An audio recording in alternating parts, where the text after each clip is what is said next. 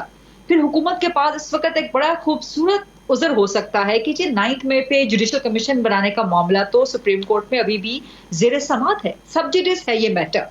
تو اگر supreme court ہدایت کرتی ہے، ان کی ہدایت سے پہلے ہم کچھ نہیں کر سکتے. سو میرا خیال ہے کہ پاکستان تحریک انصاف کو اندازہ ہے کہ حکومت کچھ نہیں دے سکتی اور حکومت کا موڈ بھی نہیں ہے. اور جس طرح میں نے پہلے آپ سے گزارش کی کہ اس وقت کوئی ایسی ضرورت نہیں ہے حالات کی کہ جس میں آپ کو یہ لگے کہ حکومت تبدیل ہو سکتی ہے. پاکستان میں حکومتوں کی تبدیلیاں کس طرح ہوتی رہی، ہمیشہ اسٹیبلشمنٹ تاریخی اعتبار سے اس کے پیچھے رہی ہے نا. صحیح ماں سوائے ابھی جو گزشتہ دور میں عمران خان کی ایک جو ووٹ آف نو کانفیڈنس تھا پارلیمنٹ کے اندر ہوا، آئینی طریقے سے ہوا، جمہوری طریقے سے ہوا. پی ٹی آئی کا موقف ہے کہ جو اس کے پیچھے بھی اسٹیبلشمنٹ انوالو تھی، لیکن ابھی تک تو کم از کم تاریخ کے پنے اس کو ثابت کرنے میں ناکام رہے ہیں. سو اس سے پہلے کی ہسٹری آپ دیکھ لیں، 2014 کا دھرنا انکلوڈیڈ، وہ سب پاکستان کی تاریخ کا حصہ ہے. صحیح بالکل. سو یا تو اگر کوئی اس وقت ایڈونچرزم، کیا آپ کو ایڈونچرزم کی موڈ میں نظر آتی ہے اسٹیبلشمنٹ؟ نہیں، آف کورس ناٹ. ایڈونچرزم تو کسی بھی سائڈ سے اس وقت نہیں ہونا چاہیے، کیونکہ کوئی بھی ایڈونچر جو ہے وہ شاید مس ایڈونچر ہو جائے. کامران مرتضیٰ صاحب، آپ کا غریدہ کا خیال ہے کہ بھئی اب ملٹری کورٹ سے سزائیں ہو گئیں، عام معافی بھی دے دی گئی، اور اب اس کے بعد آپ چاہتے ہیں کہ جی اب پھر آپ 2 سال پیچھے چلے جائیں اور پھر وہاں پہ سے جی جوڈیشل کمیشن بنایا جائے 9 مئی کا اور پھر 26 نومبر کا. آپ کو کیا لگتا ہے کہ یہ از اٹ پاسبل حکومت کے پاس؟ مطلب میرا تو خیال ہے کہ کوئی مذائقہ نہیں ہے، بنا دیں، وہ انویسٹیگیٹ کرتے رہیں، وہ ایک سائڈ پہ ایک چیز چلے گی، اس کو چلنے دیں. کیا کہتے ہیں کامران مرتضیٰ صاحب؟